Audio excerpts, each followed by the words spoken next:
Bedenlaw, o podcast sobre desenvolvimento de negócios no mercado jurídico. Este podcast conta com o apoio da CRWA, uma agência digital especialista em web design, e-commerce, websites e marketing digital. CRWA, há 14 anos entregando performance e resultados de comunicação. TKRA Contabilidade, a contabilidade certa para o crescimento da sua empresa. Já ouviu falar em Legal Design? Não? Procura por Bits Legal Design, criando documentos que qualquer pessoa entende. Regularizar um imóvel é mais do que uma formalidade. É uma etapa essencial para garantir segurança jurídica, valorização patrimonial e tranquilidade nas relações de compra, venda, herança ou uso.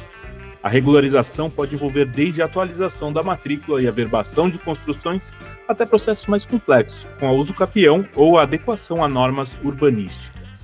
Muitas pessoas só percebem a importância do tema quando enfrentam dificuldades para vender, financiar ou mesmo reformar um imóvel. Entender esse processo é fundamental para evitar riscos e proteger seu patrimônio. Este é o tema do nosso episódio de hoje no Bedenlaw, um podcast sobre desenvolvimento de negócios no mercado jurídico. Sejam muito bem-vindas e bem-vindos, eu sou o seu host, Gabriel Bidini, especialista em desenvolvimento de negócios no mercado jurídico, e hoje tenho o prazer de conversar com Ana Luísa Martins Tales, sócia do Siqueira Castro Advogados. Com mais de 20 anos de atuação no mercado jurídico, Ana Luísa acumulou experiências que hoje compartilha com seus clientes, contribuindo ativamente para o desenvolvimento de suas atividades de assessoramento. Sua trajetória inclui passagens pelo Ministério Público de São Paulo e pelo Exército Brasileiro, além de sólida atuação na iniciativa privada como advogada e diretora jurídica. Essa combinação entre o setor público e a prática privada permite que ela lide com segurança e sensibilidade com as questões trazidas por seus clientes no dia a dia.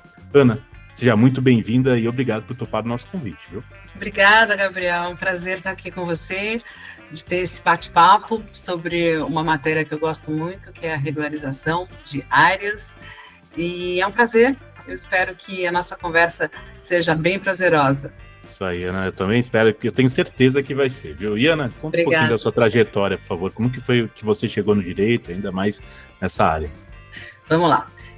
Eu sempre fui apaixonada pela área de direito, desde pequena, sempre assistindo filmes, eu sempre me interessei pela matéria. E quando eu cheguei, na minha época era colegial, no ensino médio, eu fiz um teste vocacional, né, para saber qual era a minha direção, porque eu sempre gostei muito de direito e gostei sempre muito de matemática, que é muito difícil para um advogado. Nossa, de verdade. Eu adoro matemática e direito. Que bom. Legal. E eu acho que eu consegui, hoje, na área imobiliária, juntar essas duas paixões. Mas vamos lá, fiz um teste vocacional e esse teste me deu, como eu imaginava, né, a direção para o direito e, obviamente, também para a área financeira, né, pela minha paixão por matemática. Aí, resolvi fazer direito, eu acho que eu não me vejo em outra profissão, gosto muito de direito, e logo que eu entrei na faculdade com aquela vontade de trabalhar, já no primeiro ano, já fui fazer estágio no escritório tributário, né, para unir matemática com direito, na época do Plano Collor, você imagina o quanto eu distribuía ações para desbloquear, né, contas, né, na Justiça Federal. Trabalhei bastante, gostei muito da área, mas eu, como uma boa geminiana, já quis me aventurar por outros caminhos. Foi quando eu prestei concurso para o Ministério Público de São Paulo e passei no concurso. E aí fui ser estagiária, comecei na área da infância e juventude e depois eu fui para a área criminal, né? Tive um grande professor, né, doutor Arnaldo Cepian Salles Lima Júnior, com quem eu trabalhei por quase 3 anos, e aprendi bastante, gostei muito, foi uma área que fez a minha carreira se desenvolver, né, eu comecei a aprender tantas coisas que eu acho que a gente não se depara no dia a dia, né, até então não me deparava no dia a dia. E depois do Ministério Público, eu me formei, e comecei a estudar para ser promotora. A minha ideia era ser promotora de justiça. Nossa! E eu comecei a me preparar para o concurso público. E quando eu tive uma oportunidade de conhecer numa festa um general comandante aqui de São Paulo, do Exército, e na conversa ele falou: e aí, o que você faz? Eu falei: não, eu sou advogada, já sou formada, já sou advogada. Ele falou: por que você não presta concurso? Está aberto um concurso para ser procuradora do Exército, e E pode mulheres, podem homens, né? Até então tinham poucas mulheres no exército e todas que existiam eram todas formadas, né, com curso superior. E eu falei, achei interessante, vou prestar a prova, né? Aí ele falou, tá aberto o concurso, são 3 vagas. Eu falei, puxa, tudo isso, 3 vagas, né? Aí eu prestei o concurso, Gabriel, passei no concurso, para minha surpresa, e em primeiro lugar, que foi outra surpresa. Sensacional. E aí eu tive que passar por um curso de formação militar antes de começar a trabalhar, mesmo como advogada. Fiz CPUR em São Paulo. Nossa, legal. E era da cavalaria, né? Ou não? Não, o CPUR é o curso de oficiais da reserva, né? O R2, que fica em Santana. Sim. Tem cavalaria também, tem todas as áreas, cavalaria, artilharia, infantaria, mas eu fiz um específico para a área técnica. Sou tenente da reserva. Tô louco, chique o negócio, viu? Pois é. E aí eu fui, terminei o curso de formação militar que eu tive que ter e fui trabalhar aqui no Quartel-General de São Paulo. Fui ser procuradora, né, advogada do quartel, do general, do comandante. Fiquei lá por 7 anos, né?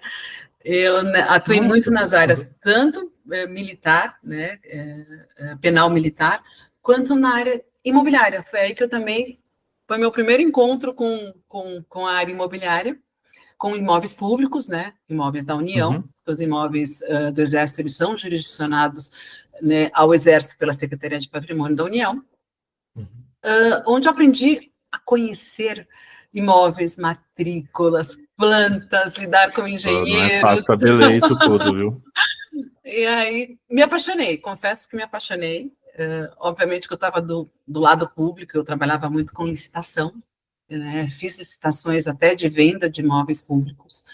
Tive bastante contato com a Secretaria de Patrimônio da União, que é um mundo à parte. Quando a gente fala de imóveis particulares, cartório de registro de imóveis, imóveis públicos, Secretaria de Patrimônio da União, é um outro mundo. Mas aprendi bastante, foi uma escola maravilhosa, com que eu não me arrependo. Eu acho que faz parte da minha formação jurídica, minha formação de caráter, né? A escola que eu tive no Exército. E também eu acho que pela minha disciplina, perdi medos de encarar muitos desafios, né, por ter passado no Exército. E de lá eu fui para uma loteadora. Né, continuei na iniciativa, fui para a iniciativa privada, saí da pública, fui para a privada. E como que foi essa mudança? Porque os jeitos de funcionar são completamente diferentes. Né? Eu confesso que tive uma proposta muito boa para ir para essa loteadora, justamente até pela minha bagagem com imóveis públicos. Não sei se você sabe que existem muitos imóveis públicos no Brasil e que ainda não têm a sua vocação, que não são ocupados, que não têm uma finalidade, né? Então, esses imóveis, por muitas vezes, eles são vendidos, eles são colocados em leilão, e são imóveis que dá para desenvolver empreendimentos imobiliários maravilhosos.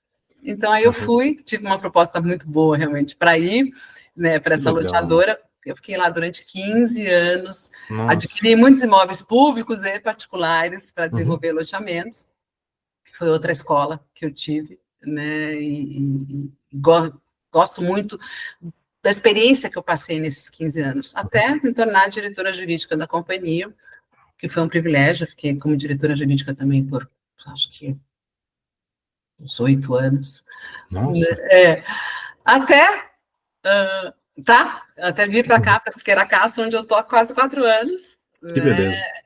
Tive um convite maravilhoso do nosso CEO, Carlos Fernando Siqueira Castro. Nós éramos contrapartes numa negociação. Nossa. E depois da negociação, ele falou: olha, eu não costumo fazer isso, mas gostei muito de trabalhar com você. Você é uma negociadora muito boa. Eu gostaria muito de montar uma área imobiliária na Siqueira Castro. E se você achar que um dia teu ciclo se encerrou, aonde você está, me procura.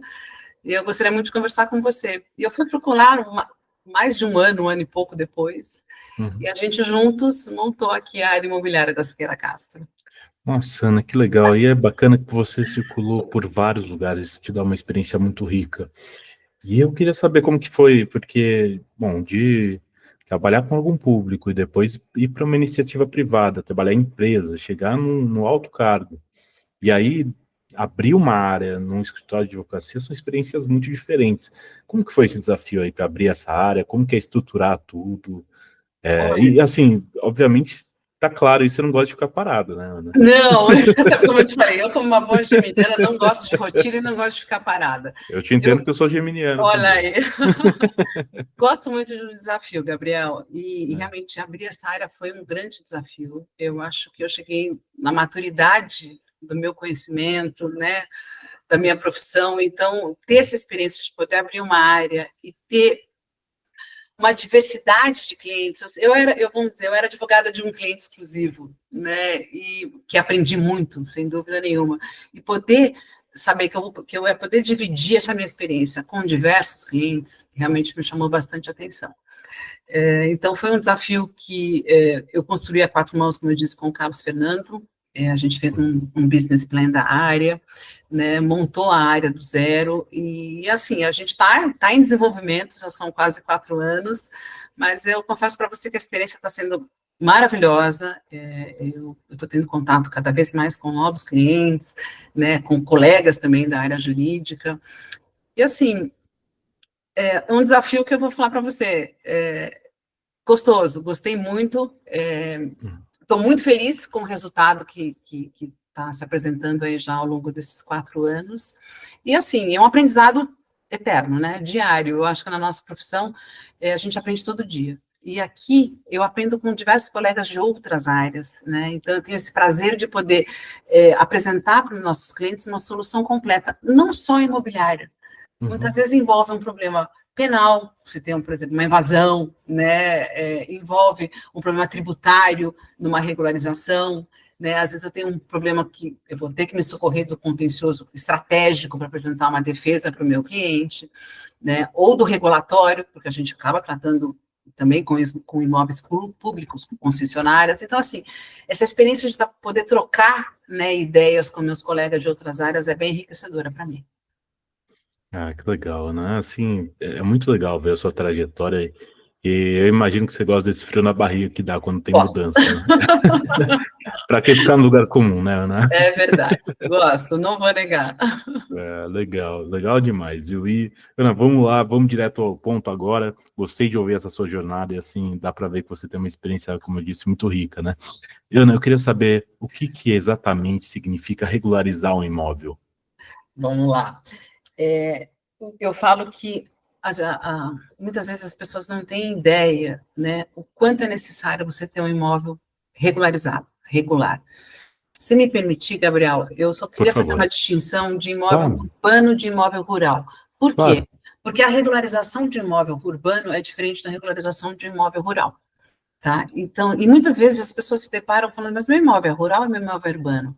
Mas você pode falar, poxa, Ana, mas é simples, imóvel rural é no interior, uma fazenda, né, onde tem gado, onde tem mato, imóvel urbano é aqui na cidade, né, onde tem escola, onde tem comércio.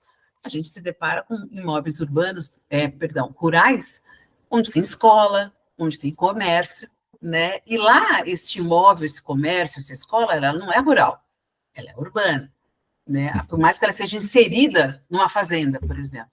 Então, o que distingue o imóvel rural do imóvel urbano é justamente a destinação deste imóvel. Claro que você fala, olha, Ana, mas o imóvel aqui urbano, a gente vai ter uma infraestrutura melhor, a gente vai ter uma densidade de população muito maior, né? As características, né, do que é desenvolvido na cidade, dá essa qualidade de imóvel urbano, que o imóvel rural não tem, por sua vez, né? A destinação dele é específica, para agropecuária, né, para plantação. Então, primeiro, assim, é importante fazer essa distinção, porque a gente tem tributações diferentes, a gente tem regularizações diferentes. Mas o que é regularizar um imóvel, Gabriel? É deixar esse imóvel pronto, apto, com toda a documentação e de acordo com a legislação e as normas, seja o zoneamento, as normas da cidade, né, seja de acordo com a regulamentação dos cartórios de registro de imóveis, para você ter a sua matrícula, o seu título do seu imóvel regularizado e correto. O que isso pode influenciar? Isso pode influenciar na venda deste imóvel ou na compra deste imóvel, ele pode influenciar em financiamento, né, do imóvel imobiliário que você pode usar como garantia, a garantia real do imóvel. Ela pode influenciar até na cobrança do tributo que você paga, né? E você vai falar assim, poxa vida, mas isso é muito simples. Não, não é. Nesses anos todos, eu já me deparei com cada situação, até muitas vezes engraçada. Você pegar, por exemplo, um M&A, né, de altíssima monta, e o pessoal esquecer dos imóveis. Você compra uma companhia, e nessa companhia, muitas vezes, eu já vi que veio, por exemplo, imóveis dos sócios, que estavam em nome da companhia, a companhia foi vendida, e os imóveis ficaram. Nossa. Aí você passou para uma nova empresa, muitas vezes você até extinguiu a companhia antiga, você incorporou na nova, e os imóveis ficaram. Aí você tem todo um trabalho para regularizar, às vezes uma empresa que foi incorporada, você vai ter que mexer com os sócios antigos ou trabalhar com a empresa nova para tirar, por exemplo, esse imóvel que era do sócio e ficou por engano no M&A. Né? Eu já me deparei em outras situações assim. Por exemplo, você vai fazer uma venda de uma empresa, de uma marca, né, onde existe, por exemplo, uma fábrica, tá? E você está nesse processo de M&A e quando você olha, não estava verbada na matrícula do imóvel a fábrica. Então, você está vendendo a companhia, você está vendendo o imóvel, onde tem a fábrica, e você não tem essa fábrica regularizada, porque ela não consta nem na matrícula do imóvel, na matrícula do imóvel é um terreno. Então, assim, pela minha experiência, muitas vezes as pessoas só vão se deparar que o imóvel dela não está regularizado, seja ele uma companhia grande, seja ele uma casa, né, uma casa familiar pequena ou um apartamento, quando a pessoa realmente vai precisar ou vender, ou vai precisar dar garantia, ou fazer um financiamento imobiliário, que você vai se deparar que você tem que reorganizar essa casa e deixar ela limpa, né, pronta, para elas entrar nesse processo de venda, de financiamento, né? E assim, infelizmente a gente se depara com isso muitas vezes em cima do laço, e tem que correr para fazer essa retificação diária, que não é um procedimento simples e rápido, infelizmente. Isso é verdade, Ana. E é interessante isso, porque às vezes a gente não para pensar, né, nessas coisas, né? Sim.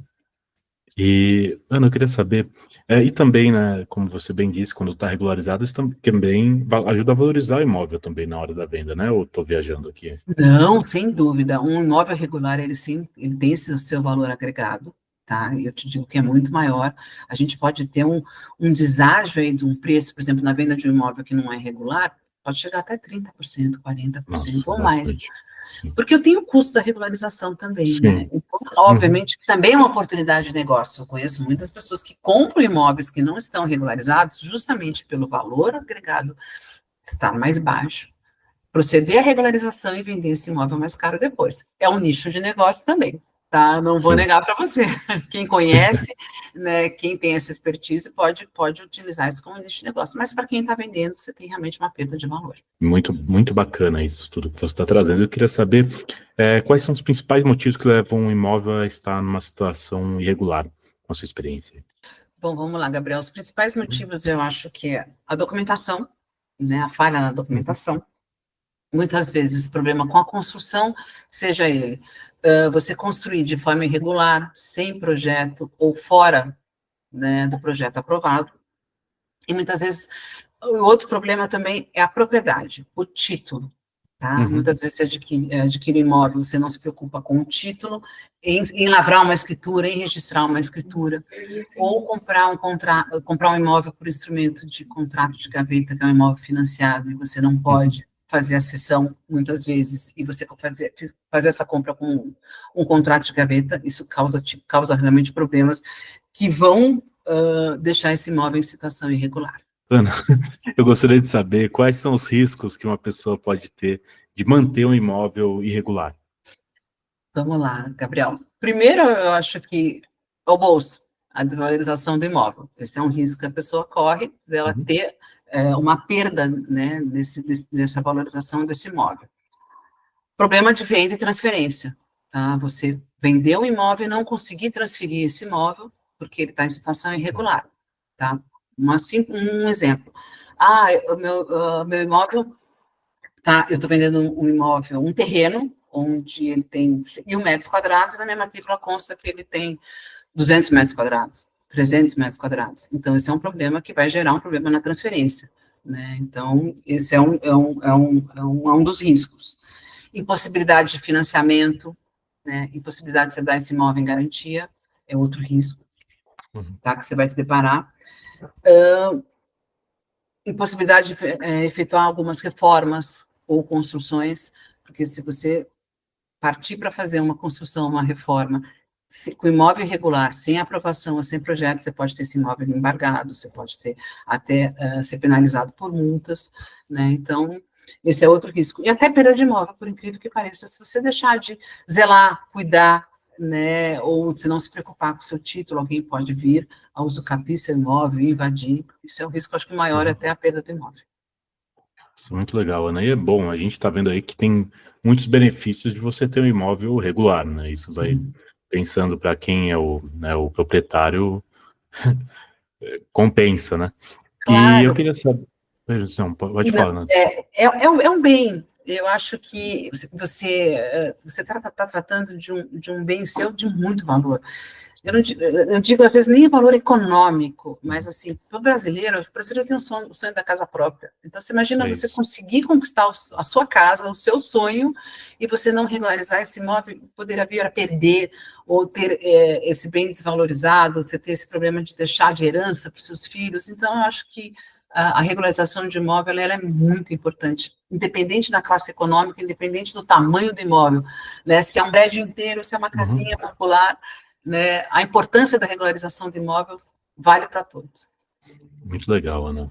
Você está dando umas dicas muito boas aqui para quem está ouvindo, e eu queria saber também que dicas que você daria para quem está comprando imóvel e quer evitar essas surpresas aí no futuro. Olha, o principal obviamente, se você puder sempre se socorrer, né, de um advogado, sempre se socorrer de uma pessoa que tenha conhecimento jurídico. Auditoria na compra de um imóvel é fundamental. Auditoria mínima, básica, Gabriel. A matrícula do imóvel, você tem acesso à matrícula atualizada, né, e entender o que está lá na matrícula, entender quem realmente é o proprietário, entender o tamanho deste imóvel, entender se esse imóvel não tem nenhuma pendência, nenhum problema, por exemplo, ambiental, ou um problema que ele foi dado em garantia, uma indisponibilidade, né? Hoje, para você transferir uma propriedade, você tem até que se preocupar com a qualificação do vendedor, se ele é casado, qual é o regime de casamento, né? Se tem usufruto, se não tem. Então, acho que é muito importante você fazer essa auditoria, você ter, no mínimo, conhecimento básico da matrícula do imóvel, de toda a condição tributária desse imóvel, né? Se preocupar em ter as certidões de débitos de IPTU, né? Se preocupar em ter uma declaração, por exemplo, se for uma unidade habitacional num prédio, uma declaração do condomínio de que não existe nenhum tipo de cobrança ou que esse vendedor não deve IPTU. Eu acho que também o histórico do vendedor. O histórico do vendedor é muito importante. Por quê? Porque se esse vendedor, por exemplo, tem uma empresa, se ele tem dívidas tributárias, dívidas trabalhistas, você pode vir perder um imóvel que você comprou, às vezes, com tanto sacrifício, né? Porque pode, por exemplo, ter uma execução a credor, né? Uma fraude, né? De execução a credor, ou uma fraude de execução. Então, assim, eu acho que é muito importante você conhecer o que você está comprando, não só o bem imóvel, como de quem está vendendo, né? Eu acho que são os requisitos mínimos para você se resguardar e não vir a ter problema na aquisição de um imóvel. Muito legal, Ana. Eu estava lembrando aqui, teve uma época que eu trabalhei fazendo as due diligence imobiliárias, e isso tudo que você está trazendo estava me lembrando de... Está te trazendo a memória. Nossa, muito. E assim, como o direito é multidisciplinar, né? Sem dúvida. Porque você vê todas as matérias que você aprendeu na faculdade.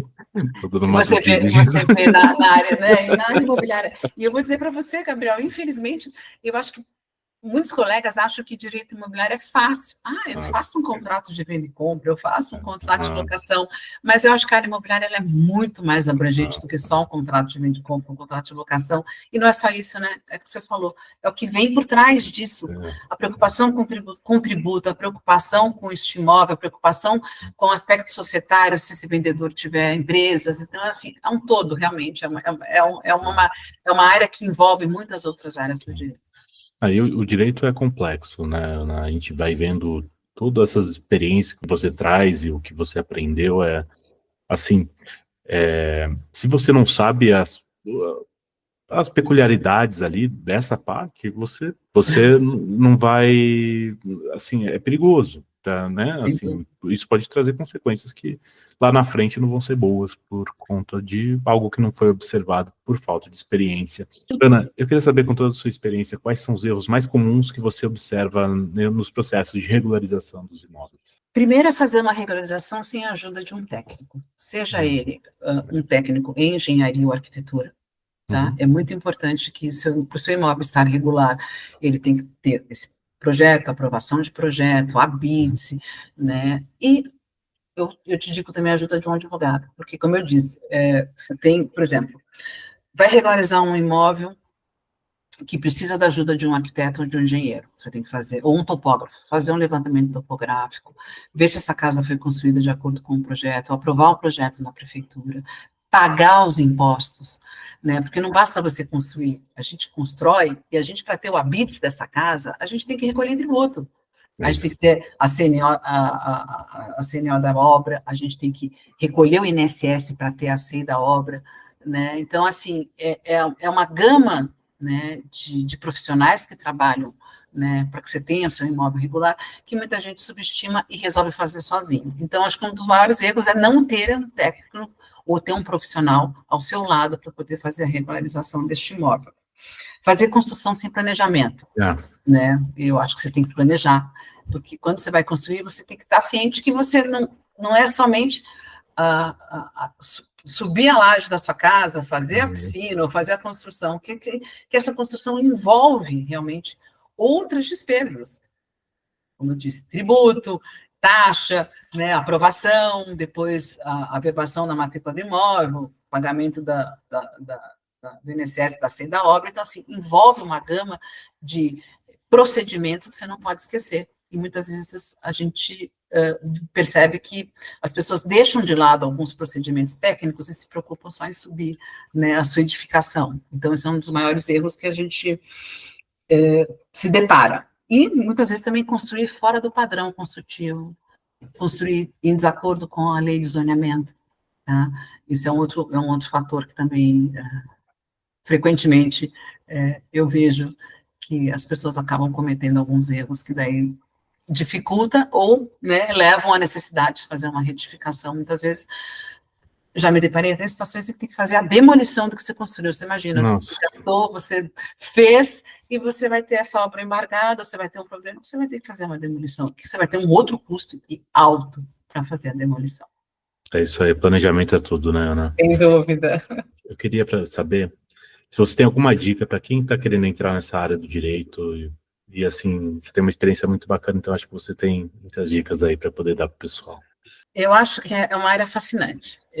Como eu disse, eu consegui juntar duas coisas que eu gosto, duas paixões, que é matemática e direito. Eu lido com números, eu lido com negociações, né? E muitas vezes eu me deparo com mediações, né, entre comprador e vendedor. Né? É uma área muito dinâmica. Eu acho que a área imobiliária, você também tem que ser uma pessoa que goste e tenha atenção com detalhes. Né? A matrícula do imóvel é um documento complexo, né? Não nego para você. Eu tenho muitos colegas falando, como é que você gosta de ler uma matrícula de imóvel? É complexo, tem muitas informações, mas digamos assim, ali é o histórico do seu imóvel. Começa pelo final e vai para o começo. Né? Ali, vamos dizer, ali é o histórico, ali é o raio-x do seu imóvel. Ali tem que estar previsto tudo. Né? E assim, obviamente a lei de registros fala, tem o princípio, né, da continuidade registrária. Então, Hoje tem que estar tudo constando na matrícula do imóvel. Então, você vai saber quem comprou, quem vendeu, quem deu em garantia, quem regularizou, né, quem se separou, quem casou, quem morreu. Né? Então, ali, esse mapeamento todo você vai encontrar na matrícula do imóvel. Então, você tem que gostar de ler, né, e ter bastante atenção aos detalhes, porque no direito imobiliário, o detalhe faz toda a diferença. Faz mesmo. Nossa, você trouxe uma coisa aqui engraçado, né? Você pega essas coisas, você vai vendo na história, na matrícula ali do imóvel, você vai vendo a comunicação mudando ali, o jeito dos nomes que eram numa época e como é que é. Nossa, é tão legal isso, né? Nunca tinha até esquecido. Não, você pega assim, por exemplo, transcrições muito antigas, onde a descrição do imóvel está assim, até uma árvore de jabuticaba, a sua esquerda tem tem um plantio de laranja, né? A sua direita, a gente tem um curral. Então, assim, até hoje existem transcrições que são, assim, extremamente precárias, que a gente precisa, inclusive, regularizar. Os imóveis rurais hoje, todos têm que ser georreferenciados, tá? Esse prazo vai dar uma dica, ele termina até no dia 25 de novembro desse ano. Todos os imóveis rurais, independente do tamanho, terão que ser georreferenciados, tá? E isso é uma outra questão. Você não faz, por exemplo, nada hoje no imóvel rural se ele não está georreferenciado, se ele não tem o CAR, você não consegue fazer uma verbação de alteração de estado civil, ou a venda, o registro de uma venda, se esse imóvel hoje não tiver regularizado. Né? Então, assim, repito, seguir na área imobiliária é gostar de desafios, né? Gostar de ler, né? Gostar de descobrir o histórico, porque muitas vezes a gente tem que trabalhar com uma cadeia registrária, a gente tem que trabalhar da origem para saber quem foi o dono, né? Muitas vezes para a gente buscar até uma posse, para regularizar uma posse. Então, assim, a área imobiliária, eu te digo que não tem rotina. É isso aí, Ana. Ana, adorei a nossa conversa. Eu queria agradecer a sua presença aqui no BD Law e por compartilhar a sua experiência com a gente. Eu queria saber se você tem algum contato para deixar ou uma mensagem final para quem nos acompanha. Obrigada, Gabriel. Foi um prazer. Acho que a gente ficaria falando aqui por muito tempo, porque tem bastante, realmente, assunto na área imobiliária. Agradeço a oportunidade de estar aqui com você, de ter essa conversa. Posso deixar meu e-mail, né? É anataques@siqueiracastro.com.br. E foi um prazer. Estou à disposição e espero que vocês tenham gostado aí do nosso bate-papo. Eu que agradeço, Ana. Pessoal, a gente vai ficando por aqui, não deixe de nos seguir nas redes sociais. Estamos lá no Instagram, @BDenLaw, e no meu LinkedIn, Gabriel Bidini, onde vocês vão encontrar conteúdo sobre desenvolvimento de negócios e mercado jurídico. Este é o BD Law, podcast sobre desenvolvimento de negócios no mercado jurídico. Nos vemos no próximo episódio e até lá. BD Law, o podcast sobre desenvolvimento de negócios no mercado jurídico. Este podcast conta com o apoio da CRWA, uma agência digital especialista em web design, e-commerce, websites e marketing digital. CRWA, há 14 anos entregando performance e resultados de comunicação. TKRA Contabilidade, a contabilidade certa para o crescimento da sua empresa. Já ouviu falar em Legal Design? Não? Procura por Bits Legal Design, criando documentos que qualquer pessoa entende.